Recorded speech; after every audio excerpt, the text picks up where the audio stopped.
Gennaro Bonafede, before you jet out to the shores of Belgium and the excitement of Spa, you tell us about your test session that you just completed. How did it go?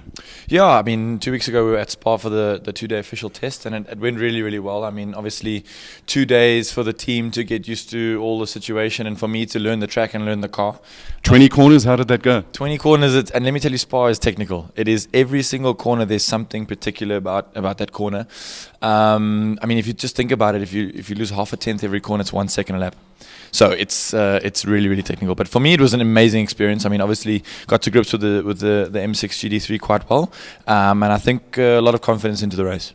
Your times, everybody wants to know, give us your times, give it your times. Let's just say that you were super competitive. You were faster than other drivers in the car.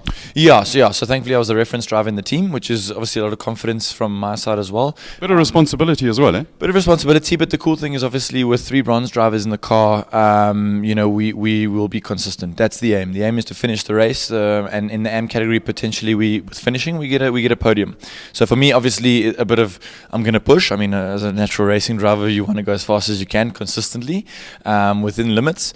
But I think as a team, the guys are really, really happy, and for me, obviously, really, really keen to get to the race. Rebecca, what about 10 days out from track action? When do you fly to the lovely shores of Belgium? Flying on Friday night, so I leave Friday, arrive Saturday morning, and then we're going to go to Assen on the weekend because there's DTM and W Series at Assen, so I'm going to go support Sheldon and Tasman. So, yeah. And when you fly, how do you put all 7'3" of you into an economy seat? It's tough, and especially when you're paying for it for yourself. You book economy, that's for sure. Not like these works drivers overseas that fly business. But yeah, no. For me, the cool thing is I'm flying earlier. My dad lives in Belgium, so he'll fetch me from the airport. I'll stay at him until the Monday probably, and then we'll drive through to Spa. Tuesday they have all the technical checks, so they need to check all my suit, my overalls. I'm actually doing the bronze test on Tuesday afternoon, which is awesome because it's even though I'm a silver driver, it's my first entry into Spa. So I'm allowed to do the bronze test, which is great. So hopefully get a bit more laps. And then Wednesday, the parade into Spa. Thursday is where it really starts going. Lots of testing, night practice, qualifying. And then the race starts on Saturday. Well, first of all the best of luck. You've got as another South African representative on the international stage, you've got a lot of responsibility to do well. We know that you can. Now, we've just come out of the briefing for the Kyle Army 9 hour end of November. Yeah. What's your feeling?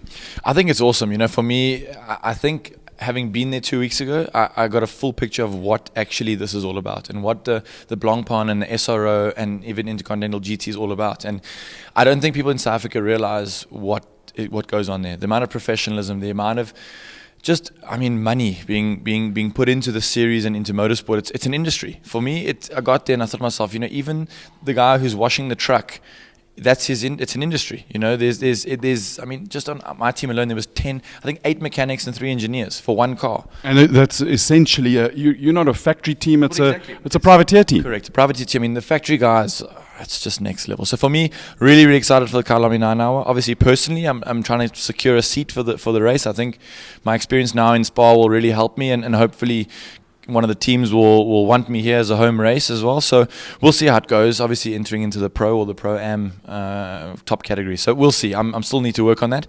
I've got a few months to try and secure a seat. I believe you're looking at entering into the safari business and the entertainment for rich racing car team owners and take them to the Kruger Park in exchange for a drive. I mean, look, you go. I love your entrepreneurial spirit. You have to do whatever you can, and South Africans are known for hustling. I mean, just there, the gentleman drivers that were myself, Jordan, and David Perrell actually were chatting, and one of the gentleman drivers said, you South Africans are like fleas. You just hang around together and just take over a bit of Europe one piece at a time. And I said, well, we have to. We have to hitchhike to get here.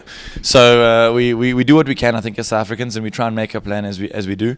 So yeah, for me, whatever will happen, and I'll try my best. I just think that we've got a lot to offer. As South Africa, we've got a really, really lot to offer the gentleman drivers and anybody, even the pro teams. I know there's a lot of pro entries already for the 9 hour, but I think for those guys, it's something really interesting. Have you done any DJ gigs in Europe yet? No, not in Europe yet. Come on, you've got to. I mean, international DJ. He just happens to be a race driver. His real love and profession is DJ G-Man. Yeah, no, for sure. We will see what we can do. Gennaro, thank you very much for sparing your time.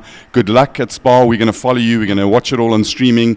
Behave and fly the flag high. 100%. Yeah, the whole thing is streamed the whole week. So that's one thing that's phenomenal. And I know you guys also share everything, every race. So hope to see you guys there. Cheers. Thanks. Thanks for watching. Cheers.